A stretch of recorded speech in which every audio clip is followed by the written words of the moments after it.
"He's just a waiter," my son-in-law proclaimed to the wedding guests, pointing at me with contempt, as if I were a shadow unworthy of his elite world. The guests nodded, and I silently filled their glasses. But when someone exclaimed, "My God, he's on TV!" my son-in-law dropped his champagne glass. That moment changed everything. Before we continue, please subscribe to the channel and let us know where you're listening in the comments. The gift box felt heavier in my hands than it should have. Michael's marble foyer stretched before me like a museum exhibit, all sharp edges and cold surfaces.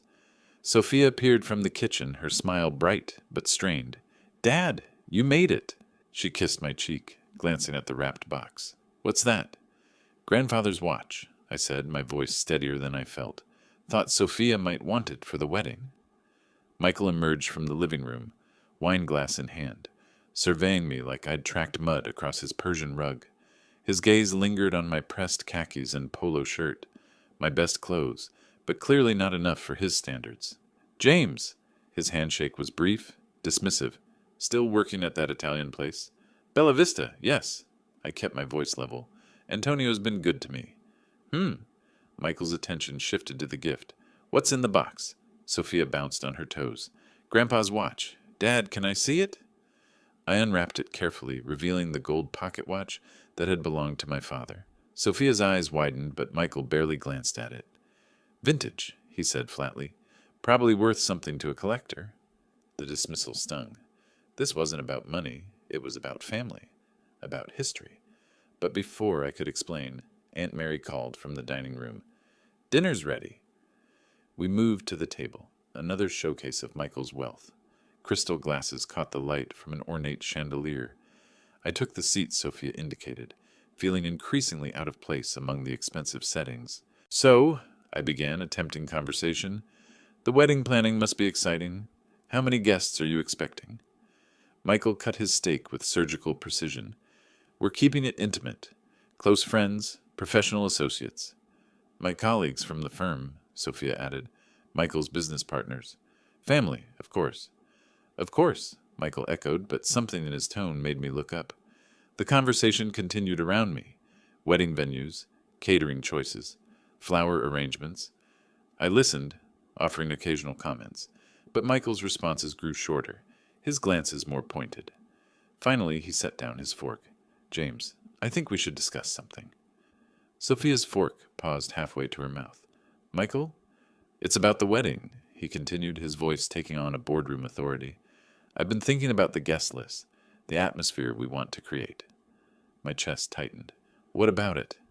"Well," Michael leaned back in his chair, completely at ease. "My guests are influential people. Tech executives, venture capitalists, city council members. This isn't just a celebration, it's a networking opportunity." "Michael," Sophia's voice held a warning. He ignored her. "I need to be direct, James. You're a waiter. My guests move in different circles. Your presence would be problematic." The words hit like a physical blow. I felt my face flush, my hands tighten on my napkin. Around the table, silence settled heavy as lead. "That's my father," Sophia said, her voice sharp. "And I respect that," Michael replied smoothly. "But this wedding is an investment in our future. I won't risk my reputation because of misplaced sentimentality." I found my voice. "I raised Sophia. I worked double shifts to pay for her education. That was admirable," Michael cut me off. "But this is reality. You serve food for a living. My guests create jobs, fund startups, influence policy. Do you really think you belong in that conversation?" The room spun slightly. Sophia was saying something, her voice rising, but the blood rushing in my ears made it hard to focus. Aunt Mary cleared her throat uncomfortably. Michael stood up, his decision made. "Perhaps we should continue this discussion privately. James, would you join me on the terrace?" The sliding door closed behind us with a soft click, cutting off Sophia's protests from inside. Michael's terrace was like everything else in his house, expensive, designed to impress. Below us, workers were setting up white chairs in the garden, stringing lights between trees. My daughter's wedding preparations happening right in front of me. Michael positioned himself against the railing, the garden backdrop framing him like a portrait of success. I stood awkwardly near the door, still clutching the gift box. "Beautiful view, isn't it?" He gestured toward the city lights beyond his property. "This house cost me $2.3 million. The wedding alone is running $200,000. The number hit me like a slap. 200,000? I'd never seen that much money in my lifetime, let alone spend it on a single day. 200? I started. 1,000, yes. Michael's smile was cold. Flowers are 15 grand. The photographer, another 8. Sophia's dress? $12,000. Each figure was a reminder of the gap between us. I watched the workers below arranging chairs that probably cost more than my monthly rent. "I paid for Sophia's college," I said, my voice quiet but steady. 4 years at Berkeley. Worked double shifts, saved every tip. For her apartment when she graduated. For her car. That was then. Michael's interruption was sharp. This is now. She's my responsibility. And I'm telling you, your presence at this wedding would be an embarrassment. The words burned. I looked down at the gift in my hands. My father's watch that had seemed so meaningful an hour ago. You can't just... I can, and I will. Michael moved closer, his voice dropping to a whisper. Do you understand what this day means? Senator Williams will be there. The mayor. CEOs whose companies could change Sophia's future. And you want to, what, serve them drinks? Through the glass door, I could see Sophia pacing in the dining room, her face twisted with worry. She kept glancing toward the terrace, but made no move to interrupt. She's my daughter, I said. She's my fiancée. Michael's voice was final. And I won't let you turn her wedding into a charity case. This isn't about family sentiment, James. This is about protecting what matters. The workers below had nearly finished with the chairs, row after row of white seats, all facing an altar where my daughter would marry this man, where I wouldn't be allowed to sit. Fine. The word came out barely audible. I won't come. Michael's expression didn't change, but I caught a flicker of satisfaction in his eyes. I'm glad we understand each other. I turned toward the door, the conversation clearly over. My reflection in the glass looked old, defeated. Behind me, Michael remained at the railing, probably already planning which important person would sit in what should have been my seat. James. His voice stopped me at the door. Leave the watch. Sophia shouldn't be burdened with reminders of complications. I paused, my hand on the door handle. The gift box felt impossibly heavy. Without looking back, I stepped inside, walking past Sophia's questioning gaze, past Aunt Mary's concerned frown. I made it to the front door before Sophia caught up with me. Dad, wait. It's fine, sweetheart. I kissed her forehead, still holding the unwrapped watch. Congratulations on your engagement. I walked to my car without looking back, the weight of Michael's dismissal settling into my bones like winter cold. The drive home took me through 3 different worlds. Michael's neighborhood, with its manicured lawns and electronic gates, gave way to middle-class suburbs. Then finally to my part of town, where apartment buildings crowded together, like old friends sharing space. My building had no doorman, no marble foyer, just a lobby with fluorescent lights and mailboxes that hadn't been painted in years. I climbed 2 flights of stairs, my legs feeling heavier with each step. Inside my 1-bedroom apartment, the silence was complete. No expensive artwork on the walls, no crystal glasses catching light from designer fixtures. Just photographs of Sophia at various ages, graduation, birthdays, Christmas mornings when money was tight, but happiness was abundant. I set the watch box on my kitchen table and stared at it. Grandfather's watch, passed down through 3 generations of Collins men. Worth something to a collector, Michael had said, as if its only value was monetary. The calculator sat in my desk drawer, beneath old bills and expired coupons. I pulled it out and started adding. Sophia's tuition, $42,000 per year. Room and board, $18,000 annually. Her car, the down payment had been $3,000 from my savings. Her security deposit when she moved out, another $2,000. The numbers blurred together. Over $200,000, earned 1 table at a time, 1 tip at a time. 20 years of double shifts and aching feet and polite smiles for customers who barely saw me as human. My phone buzzed. Sophia's name appeared on the screen. Dad? Her voice was thick with tears. I'm so sorry about tonight. It's okay, sweetheart. It's not okay. Michael had no right to talk to you like that. You're my father. You should be at my wedding. I closed my eyes, listening to her pain. Sometimes life isn't fair, Sophia, but I'll find a way to be there for you. How? Michael meant what he said. He won't change his mind. Through my bedroom window, I could see the lights of downtown where Bella Vista sat among dozens of other restaurants. Where I'd worked for 15 years, invisible in my black vest and white shirt, serving people who never learned my name. Don't worry about it, I told her. Just focus on being happy. That's all I've ever wanted. After we hung up, I sat in the growing darkness, thinking about Michael's words. You serve food for a living, as if that made me less of a person, less worthy of witnessing my own daughter's wedding. I walked to my closet and pulled out my work uniform. Black pants, white shirt, black vest, the costume of invisibility that had paid Sophia's way through life. How many important dinners had I served? How many wealthy guests had I made comfortable while remaining utterly forgettable? The uniform felt different in my hands tonight, not like a symbol of servitude, but like armor, like possibility. Michael was right about one thing. I was just a waiter, but he'd made a crucial mistake. He'd forgotten that waiters are invisible. We move through important events, serving the powerful, hearing their conversations, witnessing their private moments. We're part of the scenery, essential but unnoticed. I held up the black vest, studying its simple lines. Tomorrow I would call Antonio and ask him a favor, not as James Collins, father of the bride, but as James Collins, experienced waiter who knew how to disappear into any crowd. Michael wanted to protect his precious networking event from the embarrassment of my presence. He'd never suspect that the man refilling his guests' wine glasses might be the same person he'd humiliated on his terrace. The watchbox caught the light from my desk lamp, its gold surface gleaming with promise. Grandfather's timepiece, marking moments that mattered. Soon it would mark the moment when a father reclaimed his place at his daughter's wedding. I smiled for the first time all evening. Michael Thompson was about to learn that some battles couldn't be won with money alone. Saturday morning came too early. Sleep had been impossible.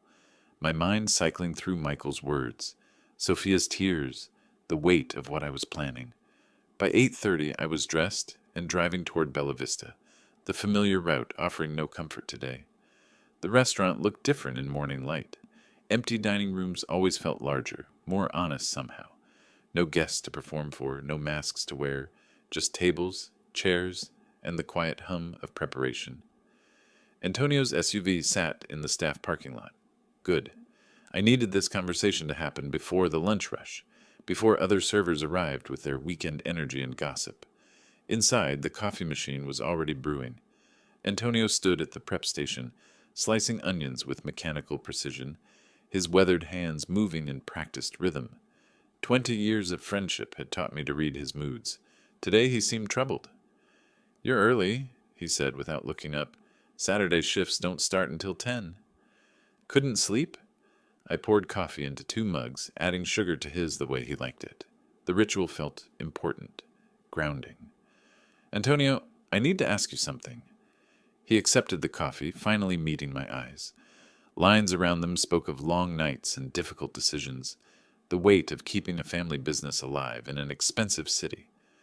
"What troubles you, my friend?" The words came harder than I'd expected.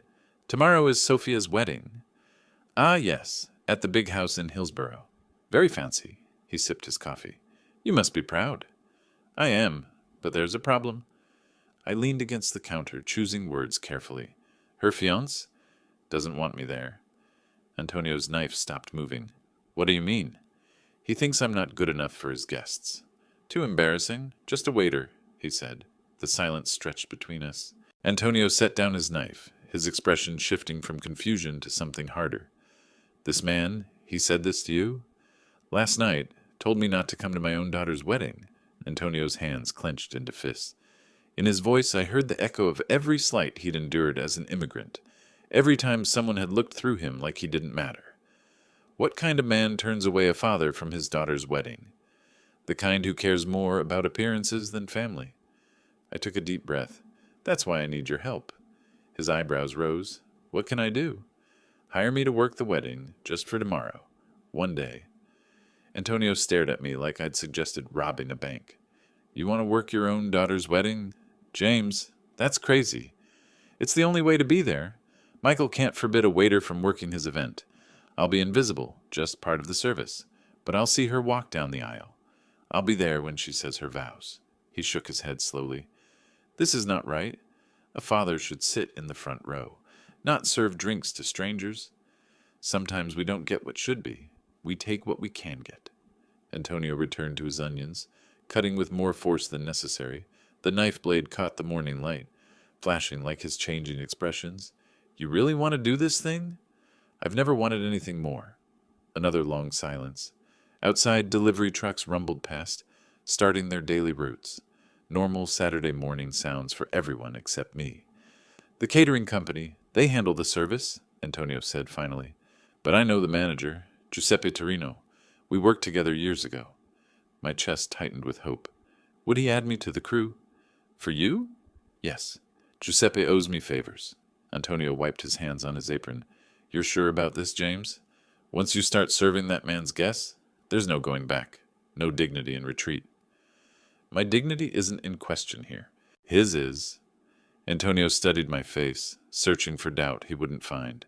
After 20 years, he knew my stubborn streak as well as anyone. Okay then, I'll call Giuseppe this morning. You'll work the wedding tomorrow.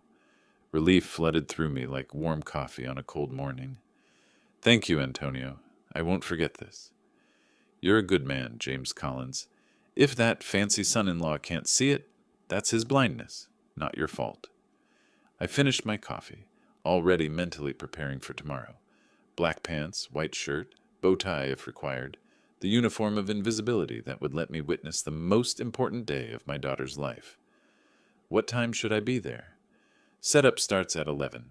Giuseppe will expect you then. Antonio returned to his prep work. And James, don't let that man make you feel small. You've earned your place in this world. Walking back to my car, I felt lighter than I had in hours. Tomorrow, Michael Thompson would learn that some battles couldn't be won with money and threats. Some fathers couldn't be bought, intimidated, or erased. The morning sun felt warmer on my face. One more day to wait. The afternoon setup at Bella Vista's private dining room moved with mechanical efficiency. 6 hours had passed since my conversation with Antonio. 6 hours of regular lunch service, smiling at customers, pretending normalcy while my mind counted down to tomorrow. Round tables filled the space like white-clothed islands, each one requiring precise spacing for servers to navigate. I moved between them with practiced ease, adjusting angles, ensuring the room flowed properly for tomorrow's service.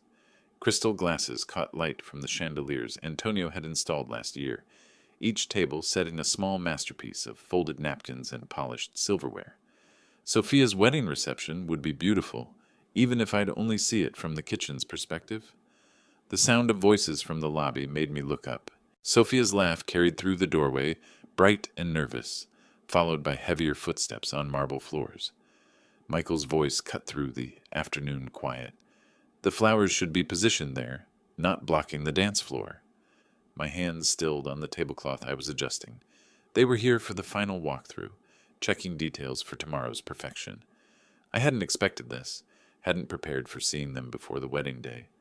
Dad? Sophia's voice floated from the doorway. I turned, forcing a smile. She looked radiant in her casual clothes, cheeks flushed with excitement and pre-wedding stress. Behind her, Michael's expression shifted from confusion to recognition to something much darker. What are you doing here? His words came out sharp, accusatory. Working, I kept my voice level, professional. Antonio asked me to help with setup. Michael's face went rigid.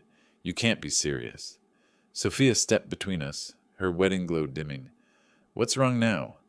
Your father is manipulating the situation, Michael said, his voice rising. I told him not to come to the wedding, so he gets himself hired as staff. I'm here to work, I repeated, straightening another chair. Nothing more. This is manipulation, Michael's control cracked. You want to humiliate me in front of my guests. The accusation hung in the air like broken glass. Sophia's hands pressed to her mouth, her eyes wide with the realization that her wedding day was becoming a battlefield. Stop it, both of you. Her voice cracked with emotion. This is supposed to be the happiest day of my life.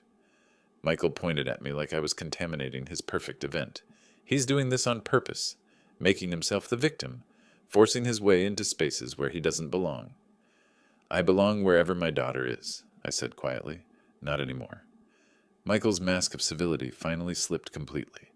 She's my responsibility now, my wife, my guests, my event, and I won't have you serving drinks to people who matter while playing the martyred father. Sophia stepped toward me, tears starting. Dad, you don't have to do this. Yes, I do. I touched her shoulder gently. But don't worry. Your guests won't even notice I'm here. I'll just do my job. Your job, Michael spat, is to stay away. This wedding cost more than you make in 5 years. I won't let you turn it into some pathetic statement about your wounded pride. The numbers again. Always back to money with him, as if dollar amounts determined human worth. My pride isn't wounded, I said. It's intact. Michael's laugh was harsh. Is it? Then why this charade? Why not accept that some doors are closed to you? Because she's my daughter, and tomorrow, when she needs her father's blessing, I'll be here to give it. As hired help, as whatever it takes. Sophia was crying now, quiet tears that broke my heart. Her perfect wedding planning, destroyed by the 2 men who should have been protecting her happiness. Michael turned toward the door, his decision made. We'll see about that. The threat in his voice was unmistakable. Sophia followed him, casting one last apologetic look over her shoulder. I'm sorry, Dad. Don't be, sweetheart. Just focus on being happy tomorrow. They left, their footsteps echoing down the marble hallway. I returned to adjusting tables, but my hands shook slightly now. Michael's parting words carried weight, the promise of action, not empty anger. Through the dining room windows, I watched their car pull away. Tomorrow would bring more than I'd bargained for, but tonight I'd finish preparing the room where my daughter would celebrate the beginning of her new life. Whatever Michael was planning, I'd be ready. Evening shadows stretched across Bella Vista's dining room as I polished the last of the silverware. The tables stood ready like soldiers in formation, each place setting perfect for tomorrow's guests. 4 hours had passed since Michael's departure, 4 hours of steady work that kept my hands busy while my mind churned. The kitchen doors swung open.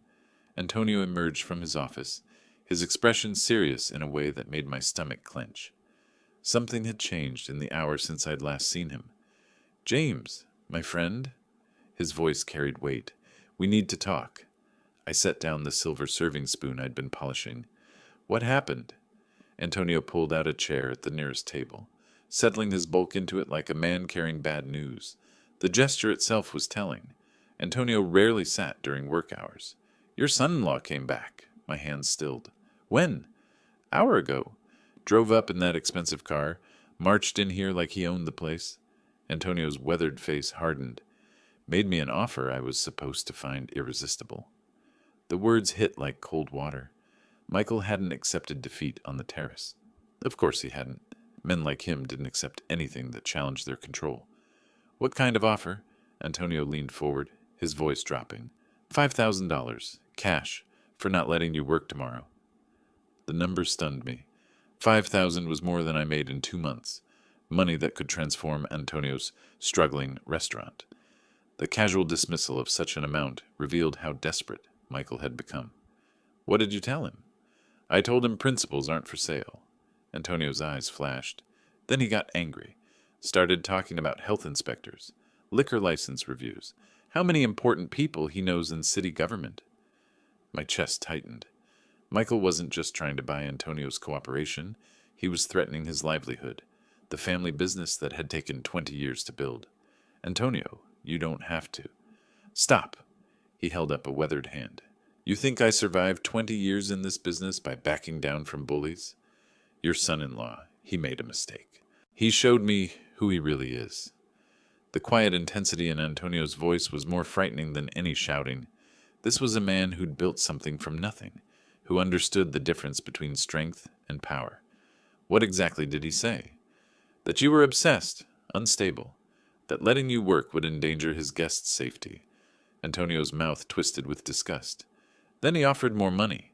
10,000, like I'm some immigrant who doesn't understand American values. The full picture crystallized. Michael wasn't just embarrassed by my presence. He was genuinely afraid of what I might do, what I might say to his important guests. The control he'd worked so hard to establish was slipping. "I'm sorry he threatened you." "Threats?" Antonio laughed, but there was no humor in it. "Let him try. I have friends, too. Not rich friends, but good friends. Friends who understand loyalty." I resumed polishing silverware, needing the motion to process what I'd learned. Michael's desperation ran deeper than wounded pride.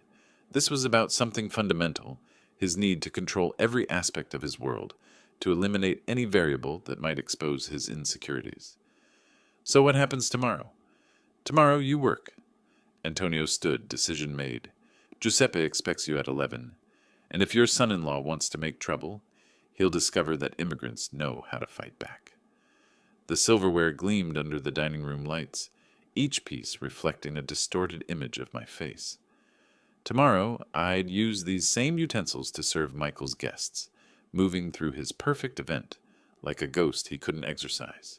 "Thank you, Antonio, for everything." "Don't thank me yet." His expression grew troubled. "Men like your son-in-law, they don't give up easy. Tonight, he'll be making more phone calls, pulling more strings. Tomorrow might not go the way either of us expects." I looked around the dining room one final time. Chairs aligned perfectly, glasses sparkling, flowers arranged with artistic precision. Sophia's wedding reception ready for guests who would never know about the battle being fought for access to it. "Let him make his calls," I said. "Tomorrow I'll be exactly where I belong." Antonio nodded, heading back toward his office. "Remember, James, we're not just fighting for tomorrow. We're fighting for the right to exist in the same world as our children." The weight of his words settled over me like evening shadows. This wasn't about a wedding anymore. It was about something much larger. Dignity, respect, the right to be present for the moments that mattered most. Tomorrow would test everything I believed about myself, everything I'd taught Sophia about standing up for what's right. Michael Thompson was about to learn that some fathers couldn't be bought, threatened, or erased. I finished the last piece of silverware and turned off the dining room lights. One more night to prepare for the most important performance of my life. 22 hours of waiting had led to this moment. The banquet hall gleamed under crystal chandeliers, every surface polished to perfection. White roses cascaded from tall centerpieces, their petals catching the evening light like scattered diamonds. I moved through this elegance carrying a silver tray of champagne flutes, invisible in my black vest and bow tie. The first guests arrived precisely at 5. Tech executives in $1,000 suits, venture capitalists whose casual conversations involved millions, city officials whose handshakes could change policies. Michael's people, the ones who mattered in his carefully constructed world. "Champagne?" I offered the tray to a distinguished woman in pearls, her evening gown probably worth more than I earned in 6 months. "How lovely," she smiled, accepting a glass. "What an elegant affair. Michael certainly knows how to host." Through the crowd, I caught sight of the head table where Sophia glowed in her wedding dress, radiant despite the undercurrents swirling around her special day. Michael stood beside her, greeting guests with practiced charm, though his eyes kept finding me across the room. An elderly gentleman in a perfectly tailored tuxedo approached my station. "Excellent service, young man. You're very attentive." "Thank you, sir. Would you care for an appetizer?" "Please." He selected a salmon canap from my tray. "You carry yourself well. Not many waiters have such natural grace these days." The compliment warmed me more than it should have. Natural grace. If only he knew the years of training that had created this ease of movement, this ability to navigate social spaces with quiet confidence. "James has worked with us for many years." Antonio's voice came from behind me. "One of our finest staff members." The gentleman nodded approvingly. "It shows. Proper service is becoming a lost art." Michael's voice carried across the room as he laughed at someone's joke, but his laughter seemed forced, his glances in my direction increasingly frequent. Each time our eyes met, I saw the same calculation, wondering when I might crack, when the humiliation might become too much. A young woman in a stunning blue dress approached. "Excuse me, could you help my grandmother to her seat? She's having trouble with her walker." "Of course." I set down my tray and offered my arm to the elderly lady, guiding her carefully between tables. Her grateful smile reminded me of similar moments from long ago, when courtesy wasn't just professional training, but natural instinct. "Such a gentleman," she murmured. "Your parents raised you well." If only she knew my parents had been gone for decades, that everything I'd learned about grace under pressure came from years of performing, for audiences far larger than this one. The dining room filled steadily with Michael's chosen guests. Each face represented influence, wealth, connections that could advance careers or destroy them with a whispered word. They spoke in the casual tones of those accustomed to power, discussing stock options and political appointments like others might talk about weather. Sophia caught my eye from across the room and offered a subtle smile, grateful, apologetic, proud. In that moment, she looked exactly as she had at 5 years old, when she'd insisted I wear a crown to her imaginary tea parties, because fathers should look important too. Michael moved toward the head table, preparing for the traditional toasts. His confidence seemed restored now, surrounded by his peers, secure in his territory. The nervous energy from yesterday had transformed into something more dangerous, the assurance of a man who believed he controlled every variable. I refreshed champagne glasses around the room, ensuring everyone was prepared for the formal ceremony portion of the evening. The crystal sang softly as glasses touched, a delicate music that spoke of celebration and joy. At the head table, Michael stood and tapped his glass with a silver spoon. The room's conversation gradually quieted, all attention turning toward the groom, who commanded their respect through wealth and influence. "Ladies and gentlemen," his voice carried easily across the space, "if I could have your attention for a moment." The room fell silent as Michael's voice commanded attention. I continued moving between tables, refilling glasses that barely needed refreshing, my trained hands steady despite the growing tension in my chest. "Thank you all for sharing this incredible evening with Sophia and me," Michael began, his tone warm and confident. "We're surrounded by the people who matter most, colleagues who've built this community, friends who've supported our journey, family who've shaped our values." Applause rippled through the crowd. Sophia beamed up at him, her face glowing with bridal joy and champagne. I paused near a corner table, champagne bottle poised, waiting for the toast to conclude.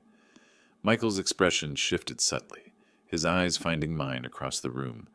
Success in life comes from understanding your place, from recognizing what truly matters. We've invited people tonight who represent excellence, achievement, the very best of what our society offers. Something cold settled in my stomach. The toast was taking an unexpected turn, moving away from traditional celebration towards something more pointed. "Which makes it important," Michael continued, his voice gaining edge, "to acknowledge different levels of contribution. Not everyone reaches the same heights. Not everyone matters equally." Several guests shifted uncomfortably. This wasn't the warm, unifying message wedding toasts typically delivered. Take this man, for instance. Michael's hand gestured directly at me, causing every head in the room to turn. "James Collins. He's just a waiter. Never amounted to anything significant. Never built anything lasting. A man who peaked in his 20s and has spent 40 years sliding downward." The champagne bottle felt impossibly heavy in my hands. Sophia's face had gone white, her eyes wide with horror. Around the room, guests exchanged uncertain glances, clearly uncomfortable with the cruelty unfolding before them. "He wants to be part of this celebration." Michael's voice grew stronger, fed by the attention. "But the truth is, there are makers and there are servers, leaders and followers, people who matter and people who simply exist to facilitate the lives of those who do." I set the champagne bottle on the nearest table with careful precision. My hands remained steady, though my heart hammered against my ribs. "Michael, please stop." Sophia's voice was barely audible, lost in the stunned silence. But Michael was beyond stopping now, drunk on power and the intoxication of public dominance. "Some people spend their lives dreaming of significance, while others actually achieve it. The difference is fundamental, unchangeable. Natural selection in action." I straightened my bow tie and smoothed my vest, habits from another lifetime asserting themselves automatically. When I spoke, my voice carried clearly across the silent room. "Would anyone like more champagne?" The simple question, delivered with perfect composure, seemed to break Michael's momentum. He stared at me, perhaps expecting anger, tears, or defensive justification. Instead, he found the same professional courtesy I'd shown every guest that evening. A few people nodded mutely. I retrieved my bottle and continued my rounds, moving between tables with the same graceful efficiency I'd maintained all evening. Each pour was precise, each interaction courteous and warm. Michael remained standing, his toast hanging unfinished in the air. The cruel words had achieved their purpose, establishing his dominance, demonstrating his power to humiliate without consequence. But something in my calm response seemed to rob him of the satisfaction he'd expected. An elderly woman near the window cleared her throat. "Perhaps we should eat dinner now?" Others murmured agreement, grateful for any escape from the uncomfortable moment. Sophia pressed her napkin to her eyes, trying to preserve her makeup while processing the horror of what had just occurred. I reached their table last, approaching with the same professional demeanor I'd shown everyone else. "More champagne for the bride and groom?" Sophia looked up at me with tears threatening to spill. "Dad, I'm so sorry." "It's your wedding day, sweetheart. Nothing else matters." Michael watched our exchange with narrowed eyes, perhaps realizing that his public attack had failed to break me as intended. If anything, my composure made his cruelty appear petty and small. The room buzzed with uncomfortable energy, guests struggling to process what they'd witnessed. Conversations restarted gradually, but the celebration's joy had been poisoned by Michael's display of power. I moved toward the kitchen to check on the next course, leaving behind a room full of people who would remember this evening not for its elegance, but for the moment when a groom chose cruelty over celebration. The damage was done, but I was still standing. 15 minutes had passed since Michael's toast, and the room still hummed with residual discomfort. Conversations had resumed, but they carried an artificial quality, guests working harder than usual to maintain festive spirits. I continued my service rounds, offering second helpings and clearing plates with the same quiet efficiency. Near the far wall, a young man in his 20s sat scrolling through his phone, occasionally glancing at the television mounted above the bar. Bella Vista kept classic films playing during events, Antonio's touch of old Hollywood glamour that distinguished his venue from sterile hotel ballrooms. The young man's attention drifted between his device and the screen, where black and white images flickered in the background of the wedding chatter. Something caught his focus, causing him to lean forward and study the television more intently. I was clearing glasses from a nearby table when I heard his sharp intake of breath. "Oh, my word," he said, loud enough to catch his companion's attention. "He's on television." Several guests looked up from their conversations, following his gaze to the screen above the bar. The young man's excitement was infectious, drawing more eyes toward whatever had captured his interest. "That's the same man." His voice carried clearly across the dining room now. "The waiter!" The word rippled through nearby tables like a stone dropped in still water. Heads turned between the television screen and my position near the dessert station, trying to understand the connection being made. An elderly woman in an emerald dress peered over her glasses at the screen, then at me, then back again, her face transformed with recognition and wonder. "I remember that film," she said, her voice trembling with excitement. "He was wonderful. Such presence, such natural ability." More guests were turning now, drawn by the growing commotion. The television showed a young man in a naval uniform, his face earnest and hopeful as he spoke to someone off camera. The image was crisp despite its age, every detail clear under the restaurant's careful lighting. "That's definitely him," another voice confirmed. 30 years younger, but absolutely the same person. I felt the weight of every gaze in the room settling on me like spotlights. The careful invisibility I'd maintained all evening evaporated in an instant, replaced by the uncomfortable exposure I'd spent decades avoiding. Michael's champagne glass slipped from his fingers, hitting his plate with a sharp crack that seemed to echo through the sudden quiet. His face had gone pale, mouth slightly open as he stared between the television and me.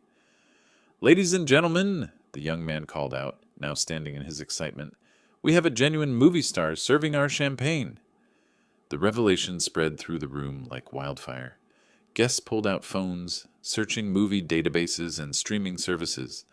Elderly attendees shared memories of seeing my films in theaters, their voices growing animated with nostalgia and discovery.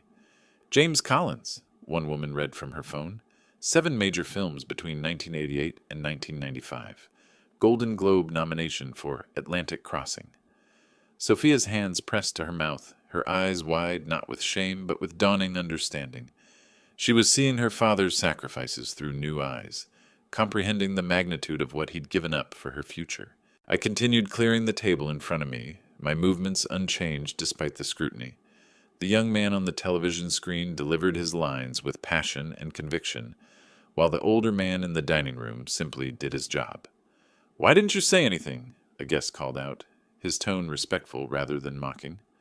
I looked up from the plates I was stacking, meeting his gaze with the same quiet dignity I'd maintained all evening. "Tonight isn't about me." The simple response seemed to deepen the room's fascination.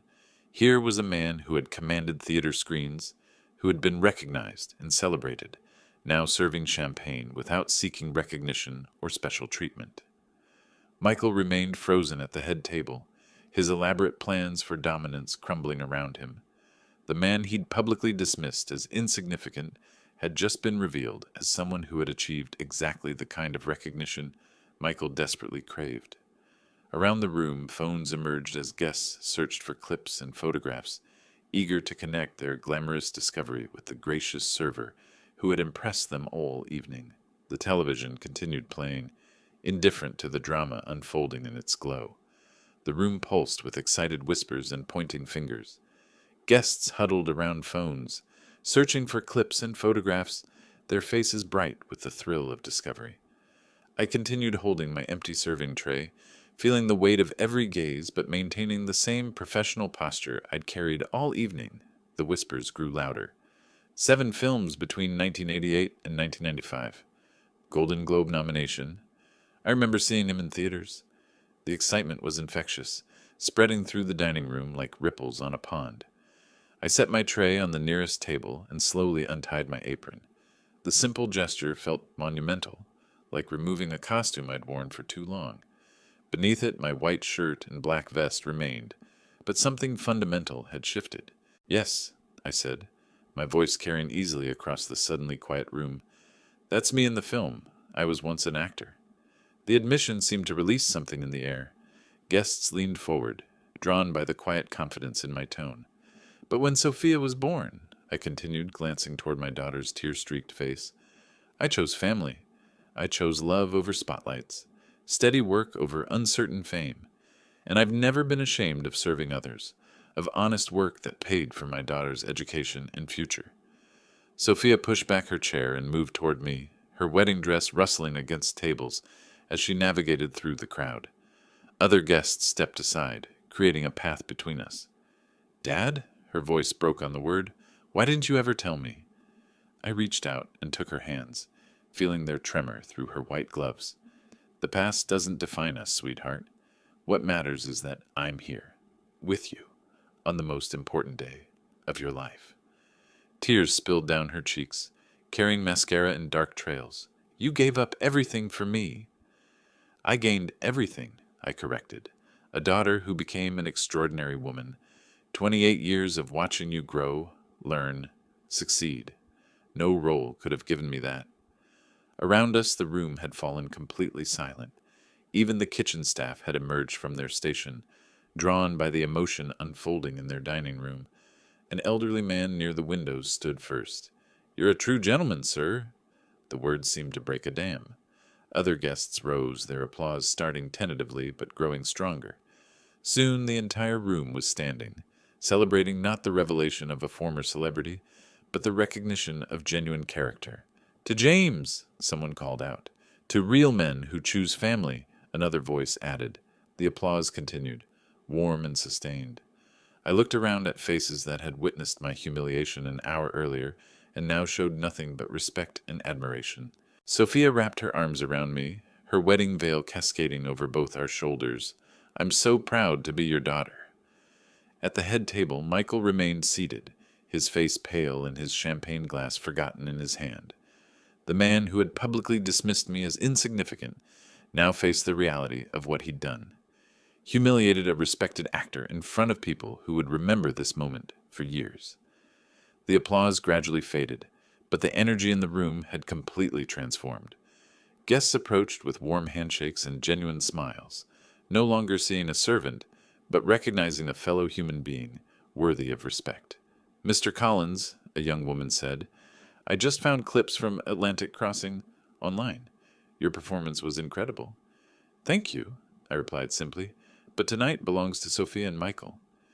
The mention of his name seemed to awaken something in the groom.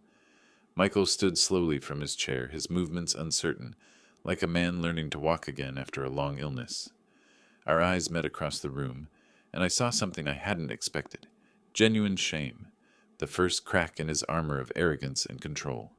The celebration continued around us, but I found myself needing a moment away from the attention. 20 years of invisibility had made the sudden spotlight uncomfortable, despite its warmth. I moved toward the bar area, seeking the quiet corner where Antonio kept coffee warm for his staff. The familiar ritual of pouring coffee helped steady my hands. Steam rose from the cup, carrying the rich aroma that had punctuated countless shifts at Bella Vista. Some things remained constant even when everything else changed. "James Collins, you magnificent old fraud." The voice from behind me carried decades of shared history. I turned to find Frank Morgan approaching with his characteristic wide grin, his silver hair perfectly styled despite the evening hour. "Frank?" I set down my coffee and embraced my old friend. "What are you doing here?" "Sophia invited me weeks ago. Said her father worked at this place, but didn't mention it was the James Collins." His eyes sparkled with mischief. "Imagine my surprise walking in to find you hiding behind a serving tray." Frank looked exactly as I remembered. Expensive suit, confident posture, the bearing of a man who'd never left the industry that had defined both our youths. "I'm not hiding," I said. "I'm working." "Working? James, do you know what's happening with your films? Atlantic Crossing plays on retro channels monthly. Complete cult classic. Young filmmakers study your performance techniques." The information felt surreal. While I'd been serving champagne and clearing tables, somewhere in the world people were analyzing work I'd done 30 years ago. "That's wonderful, Frank, but I'm serious. There's talk of a documentary about actors who disappeared at their peak. Your name comes up constantly." Frank's enthusiasm was infectious, his hands gesturing as he painted pictures of renewed recognition and career resurrection. "My life is here now," I interrupted gently, "with family, with work that matters." Frank studied my face, perhaps seeing something he hadn't expected. "You're really content, aren't you? Serving tables when you could be commanding stages again?" Through the doorway, I could see Sophia mingling with guests, her face glowing with pride and love. Michael remained at the head table, still processing the evening's revelations. "More than content," I said. "Fulfilled in ways I never was during my acting days. But the opportunities, James. The industry has changed. Character actors are in demand. Your experience, your natural presence." Frank paused, reading my expression. "You're not even tempted?" I picked up my coffee again, letting its warmth seep through the porcelain into my palms. "Success isn't measured in spotlights, Frank. It's measured in the love of people who matter." Frank followed my gaze toward Sophia, understanding dawning in his expression. "She doesn't know, does she? About how big you really were? She knows I love her. Everything else is just background noise." "James Collins, the philosopher," Frank chuckled, but his tone carried respect rather than mockery. "You always were different from the rest of us." "Not different, just clear about priorities." We stood in comfortable silence, two old friends separated by decades of different choices. Frank's path had led through continued industry connections, mine through serving trays and parent-teacher conferences. Neither was wrong, but only one had brought me peace. "The offer stands," Frank said quietly. "If you ever want to explore possibilities, I know people who would be thrilled to work with you again." "I appreciate that, truly, but my performing days are behind me." Frank nodded, finally understanding that this wasn't false modesty or fear, but genuine contentment with the life I'd built. Across the room, I noticed Michael standing now, his posture different than before. The arrogance had drained from his shoulders, replaced by something heavier, the weight of recognition and regret. "I should get back," I said to Frank. "Family obligations." "Of course," Frank clasped my shoulder. For what it's worth, you made the right choice. That daughter of yours looks at you like you hung the moon. As Frank melted back into the crowd of guests, I finished my coffee and prepared to return to whatever came next. The evening had brought revelations I'd never expected, but my priorities remained unchanged. Sophia's happiness, family peace, the simple satisfaction of work well done. Michael was walking toward the microphone now, his face set with determination. Michael's approach to the microphone drew every eye in the room. His earlier confidence had evaporated, replaced by the careful movements of a man navigating unfamiliar, emotional territory. I remained near the bar, watching as my son-in-law prepared to address the same audience he'd commanded so cruelly an hour before. He tapped the microphone, and the room quieted instantly. Wedding guests who had been chatting excitedly about my acting career turned their attention to the man who had publicly humiliated me, curious about what he might say now. "Ladies and gentlemen," Michael began, his voice lacking its previous authority. "Earlier tonight, I said things that were inexcusable. I want to apologize, especially to James." The silence was absolute. Even the kitchen staff had stopped their cleanup to listen. I was wrong, completely wrong. Michael's eyes found mine across the room. He's not just a waiter. He's a wonderful father, a man of genuine character, and someone who gave up fame to raise his daughter with love and dedication. His voice caught slightly on the words, the practiced businessman struggling with public vulnerability. I judged him by superficial standards, by income and social position, when I should have recognized the depth of his character. James Collins is more of a man than I realized, and I'm sorry it took this evening for me to see it. Michael paused, gathering courage for what came next. "James, if you'll accept it, I'd like to start over, not as the embarrassing father-in-law I tried to hide, but as Sophia's beloved father, welcomed and honored in our family." The room held its breath. All eyes turned to me, waiting for my response to this public reversal. I walked toward the head table, my steps measured and calm. Sophia watched with tears streaming down her face, her hands pressed to her heart. "Thank you, Michael," I said, my voice carrying clearly through the quiet room. "Family is what matters most. Everything else is just noise." I extended my hand to him. He took it with both of his, the gesture more than a handshake. It was a bridge across the chasm his earlier cruelty had created. "I'm sorry," he whispered, loud enough for nearby guests to hear. "I was threatened by your relationship with Sophia, scared you'd make me look small by comparison." "You did that yourself," I replied gently, "but we can move forward from here." Sophia stood and moved toward us, her wedding dress flowing around her like clouds. She wrapped her arms around both of us, creating a circle of reconciliation that had seemed impossible an hour earlier. "I love you both," she said through tears of joy rather than pain. The room erupted in applause, but this time it felt different. Not the polite recognition of social obligation, but genuine celebration of authentic resolution. Guests rose from their seats, raising glasses in spontaneous toasts. "To James! To family! To real character!" Antonio emerged from the kitchen, his weathered face bright with satisfaction. 20 years of friendship had led to this moment of vindication, and his smile said everything words couldn't express. As the applause continued, Michael turned to address the room one final time. Tonight was supposed to be about celebrating love and new beginnings. It took me too long to realize that love includes honoring the people who shaped the woman I'm lucky enough to marry. He lifted his champagne glass. "To James Collins, actor, father, and the man who taught my wife that true success means putting family first." The toast echoed through the room, glasses clinking in harmony rather than obligation. The celebration that had begun as a display of wealth and status had transformed into something deeper, a recognition of authentic values and genuine character. Sophia took my arm as the formal dinner concluded and the dancing began. "Would you honor me with the father-daughter dance, Dad?" "Always," I replied.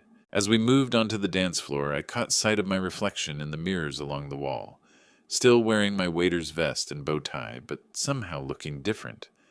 Not like hired help, but like exactly who I was, a father celebrating his daughter's happiness. The music began, and Sophia and I danced while wedding guests formed a circle around us. Michael watched with a genuine smile, his earlier arrogance replaced by what looked like gratitude.